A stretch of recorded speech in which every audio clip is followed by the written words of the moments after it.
Hay momentos en los que olvidamos que acercarnos a Dios no es algo que pueda tomarse a la ligera. En Levítico 10 nos recuerda que su presencia es gloriosa, pero también santa. Bienvenido, bienvenida a Fe en Ruta, el espacio en donde estamos creando la disciplina para leer la palabra de Dios juntos. Yo te invito a que tomes tu Biblia. Yo estoy leyendo la versión NTV, pero tú puedes tomar la que tengas en casa. Lo importante es que tengamos esta disciplina. Vamos a comenzar. Nadab y Abiú, hijos de Aarón, pusieron carbones encendidos en sus incenciarios y encima esparcieron incienso. De esta manera desobedecieron al Señor al quemar ante él un fuego equivocado, diferente al que él había ordenado. Como consecuencia, un fuego ardiente salió de la presencia del Señor y los consumió por completo, y murieron ahí ante el Señor. Así que Moisés le dijo a Aarón: esto quiso decir el Señor cuando dijo: demostraré mi santidad por medio de los que se acercan a mí, demostraré mi gloria ante todo el pueblo. Y Aarón guardó silencio. Después Moisés llamó a Misael y a Elzafán, primos de Aarón e hijos de Uziel, que era tío de Aarón, y les dijo: vengan y llévense los cuerpos de sus parientes de delante del santuario a un lugar fuera del campamento. Entonces se acercaron, los agarraron por la ropa y los llevaron fuera del campamento tal como Moisés lo había ordenado. Luego Moisés le dijo a Aarón y a sus hijos, Eleazar e Itamar: no rasguen su ropa ni dejen de peinarse en señal de dolor. Si lo hacen, morirán y el enojo del Señor herirá a toda la comunidad de Israel. Sin embargo, el resto de los israelitas, sus parientes, podrán hacer duelo a causa de la destrucción por el fuego de Nadab y Abiú que hizo el Señor. Pero no salgan de la entrada del tabernáculo o morirán, porque ustedes fueron ungidos con el aceite de unción del Señor. Entonces hicieron lo que Moisés les ordenó. Después el Señor le dijo a Aarón: tú y tus descendientes nunca deben beber vino ni ninguna otra bebida alcohólica antes de entrar al tabernáculo. Si lo hacen, morirán. Esta es una ley perpetua para ustedes que se cumplirá de generación en generación. Deben distinguir entre lo sagrado y lo común, entre lo que es ceremonialmente impuro y lo que es puro. Y deben enseñarles a los israelitas todos los decretos que el Señor les ha dado por medio de Moisés. Luego Moisés le dijo a Aarón y a los hijos que le quedaban, Eleazar e Itamar: tomen lo que queda de la ofrenda de grano, después de que se haya presentado una porción como ofrenda especial al Señor, y cómanla junto al altar. Es sumamente santa, por lo tanto asegúrense de que no contenga levadura. Deberán comerla en un lugar sagrado, porque se les dio a ustedes y a sus descendientes como su porción de las ofrendas especiales que se presentan al Señor. Estos son los mandatos que me fueron dados. Sin embargo, el pecho y el muslo que fueron levantados como ofrenda especial podrán comerlos en cualquier lugar que sea ceremonialmente puro. Estas partes se te han dado a ti y a tus descendientes como su porción de las ofrendas de paz presentadas por el pueblo de Israel. Deberán levantar el muslo y el pecho como ofrenda especial al Señor, junto con la grasa de las ofrendas especiales. Estas partes te pertenecen a ti y a tus descendientes, tal como el Señor ha ordenado. Luego Moisés les preguntó qué había sucedido con el chivo de la ofrenda por el pecado. Cuando descubrió que había sido quemado, se enojó mucho con Eleazar e Itamar, los hijos que le quedaban a Aarón. ¿Por qué no comieron la ofrenda por el pecado en un lugar sagrado? Les preguntó. Es una ofrenda santa.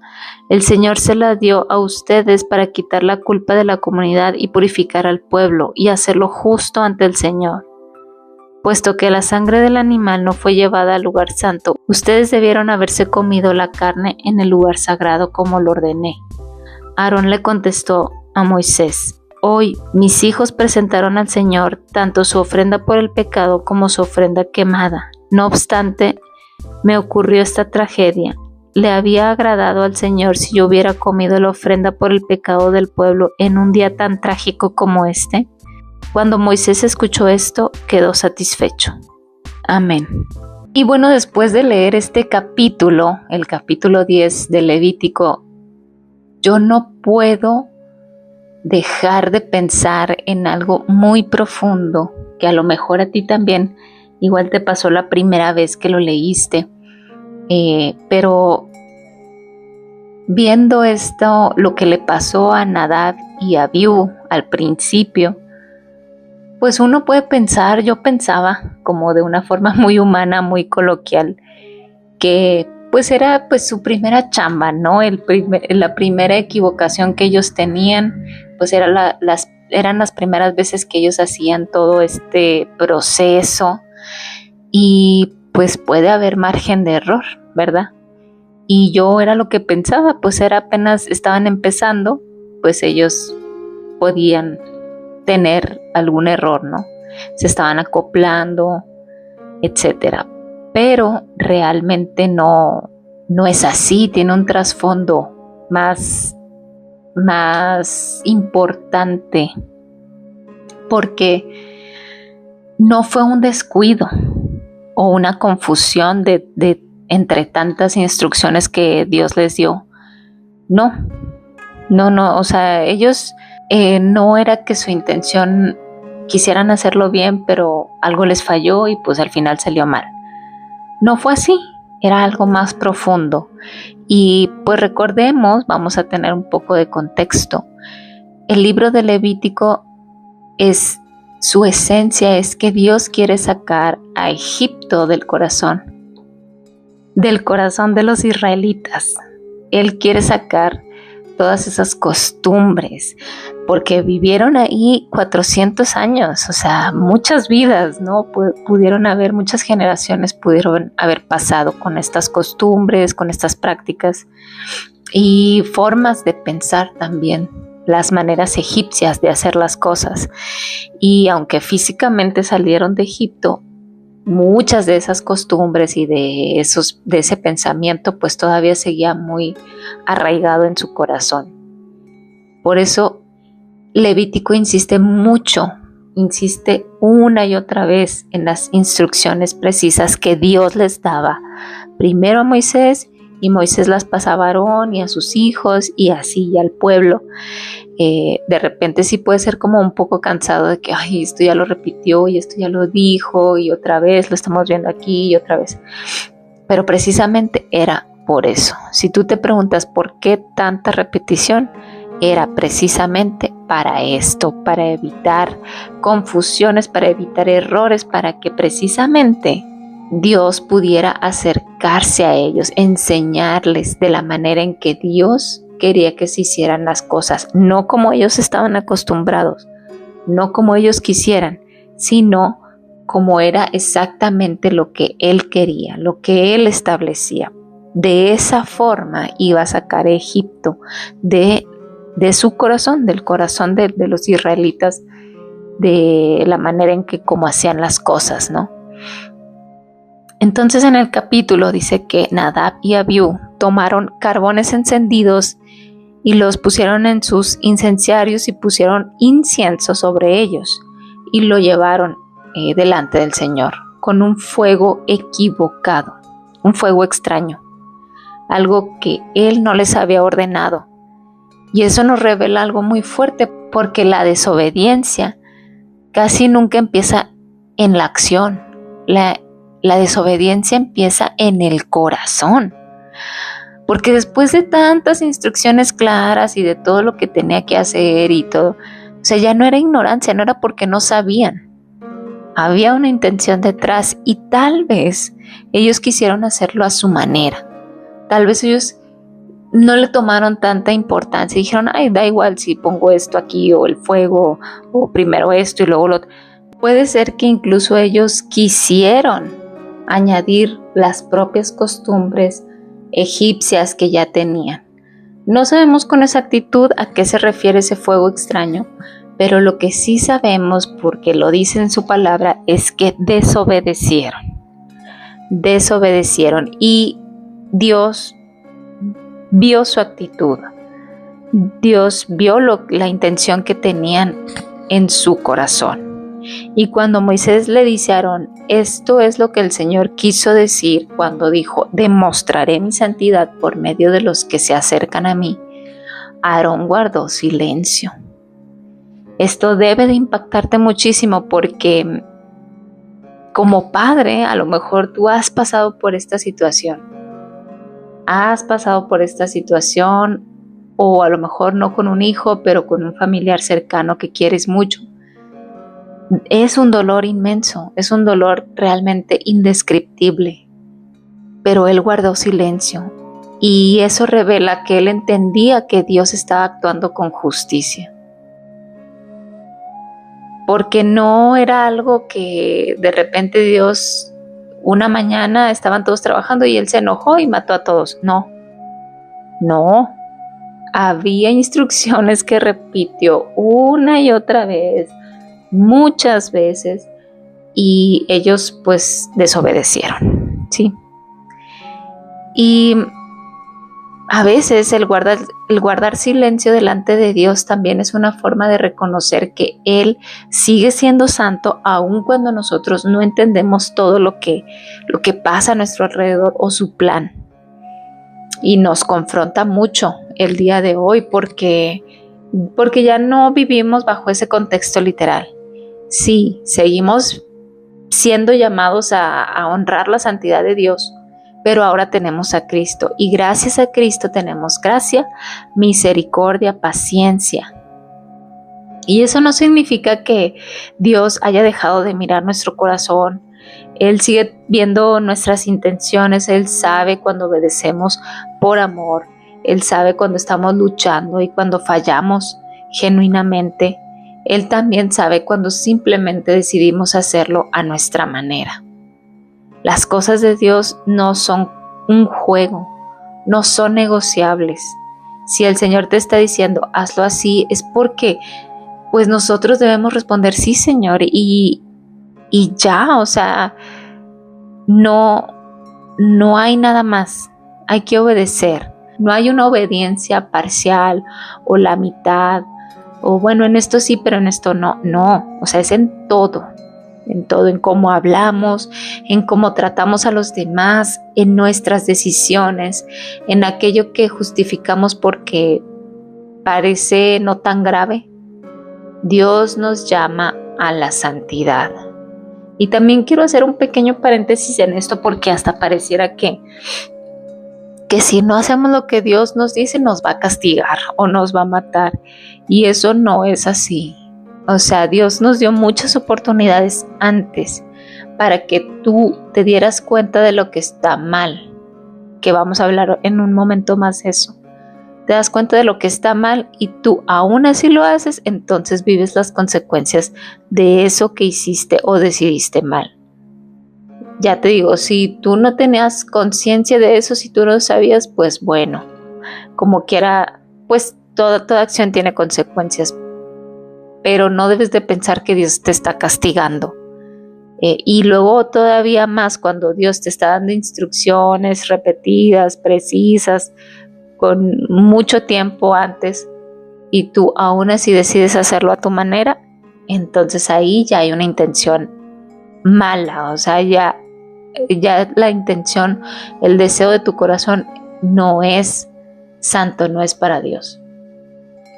Ese es un pequeño paréntesis que también se me hacía importante de mencionar.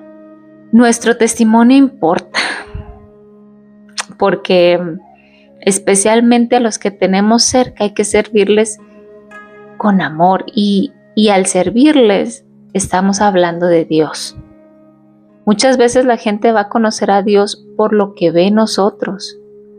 Más adelante vemos que Aarón y sus hijos se quedaron donde debían, o sea, ellos debían seguir sirviendo y ellos se quedaron ahí.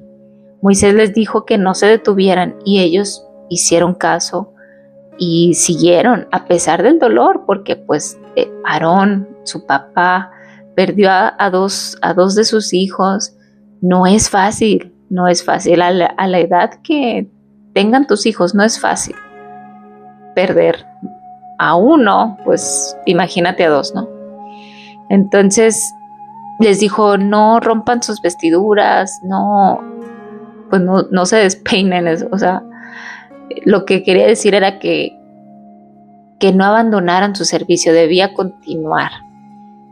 Y esto tiene un mensaje muy fuerte para nosotros porque a veces atravesamos por pérdidas, por dolor, por pruebas muy, muy complicadas. Y en medio de eso podemos sentir ganas de detenernos, de alejarnos, incluso de enojarnos con Dios. Pero el Señor nos sigue llamando porque no es que Él sea indiferente a nuestro dolor, sino porque nos apartó para un propósito mayor. Y si tú estás pasando por esta prueba difícil, quiero decirte algo el día de hoy. Lo que estás viviendo no significa que Dios te haya abandonado o que te esté castigando. Dios puede transformar el dolor más profundo que tú tengas en un testimonio y que sea bendición para otros. Necesitas entregárselo. A veces, como Aarón, quizá lo que toca es guardar silencio y seguir sirviendo, seguir obedeciendo, seguir confiando. Después el Señor da otra instrucción, diciendo que no debía beber vino ni ninguna bebida alcohólica antes de entrar al tabernáculo. Y bueno, el texto, la escritura no especifica si esto tuvo relación directa con lo que ocurrió con Nadab y Abiú. A lo mejor ellos habían tomado algo antes de entrar al tabernáculo, no estaban en sus 5 sentidos, por eso pasan ciertas cosas. No dice, ¿verdad? Pero sí lo que dice es que deben estar completamente conscientes y debían distinguir lo santo de lo común, entre lo puro y impuro. Entonces, ahí está la clave. O sea, las cosas de Dios no se toman a la ligera. Y si tú estás sirviendo al Señor, no es porque hoy sí me levanté de buenas y quiero hacerlo y mañana no, y hoy sí y hoy no. Entonces, es siempre y todo el tiempo que estés ahí sirviendo es distinguiendo lo santo, distinguiendo lo que es del Señor, lo que es santo y agradable para Él. No lo puedes hacer a medias. Si lo vas a hacer de mala gana, mejor no lo hagas. Ese sigue siendo nuestro llamado el día de hoy. Dios ya nos dio ese discernimiento, nos dio al Espíritu Santo. Ahora tenemos la capacidad de distinguir entre lo bueno, lo malo, entre lo puro, lo impuro, lo santo y lo común. Y no es solo para nosotros, sino también para enseñar a otros con el ejemplo, porque el ejemplo arrastra. Nuestro testimonio debe de reflejar santidad. Un testimonio que haga tropezar o un testimonio que confunda, pues eso no es. Eso no refleja a Cristo. La clave está en la obediencia. Porque Dios mira el corazón, mira nuestra intención. Y cuando nuestro corazón decide obedecerle genuinamente, todo lo demás comienza a alinearse. Entonces, pues yo te quiero dejar con esto, con esta reflexión. Y sobre todo hoy porque es viernes de agradecimiento. Podemos ver todo lo que el Señor ha hecho por nosotros esta semana. Pero sobre todo, si vamos a seguir su camino, el camino de santidad que Dios quiere, Él va a ver nuestro corazón en nuestra intención. Podemos fallar, pero no hacerlo con mala intención o de mala gana. Siempre, siempre entregar todo nuestro amor en lo que hacemos, porque es para el Señor. Estamos llamados a la santidad. Vamos a orar. Gracias, Padre, por este día que nos regalas, Señor, que podemos leer tu palabra libremente, Padre. Que nos hace, Señor, reconocerte y reconocer tu santidad, Padre, y estar al servicio tuyo con esa devoción, Señor, y tener bien consciente en nuestra mente lo que significa ser apartado para ti, Señor.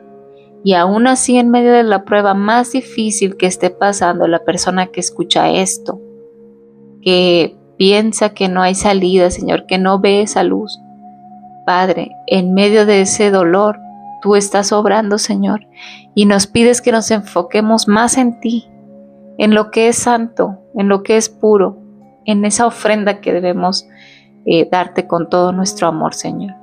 Y todo lo demás se va a ir arreglando, Padre, todo lo demás se va a ir dando.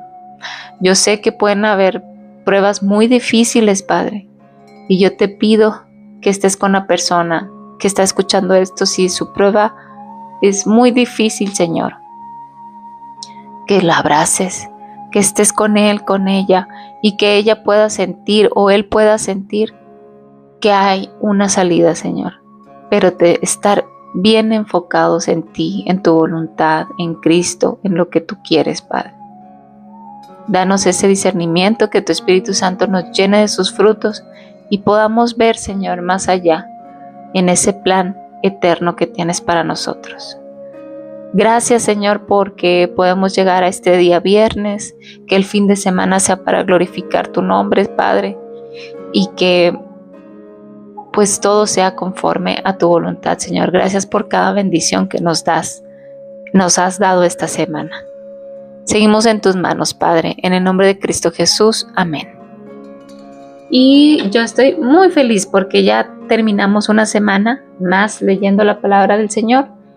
Yo te pido que me acompañes la siguiente semana y que si esto ha sido de bendición para ti, lo compartas, le des like, lo escuches hasta el final y que te suscribas.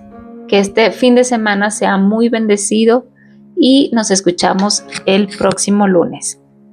Que Dios te bendiga. Hasta luego.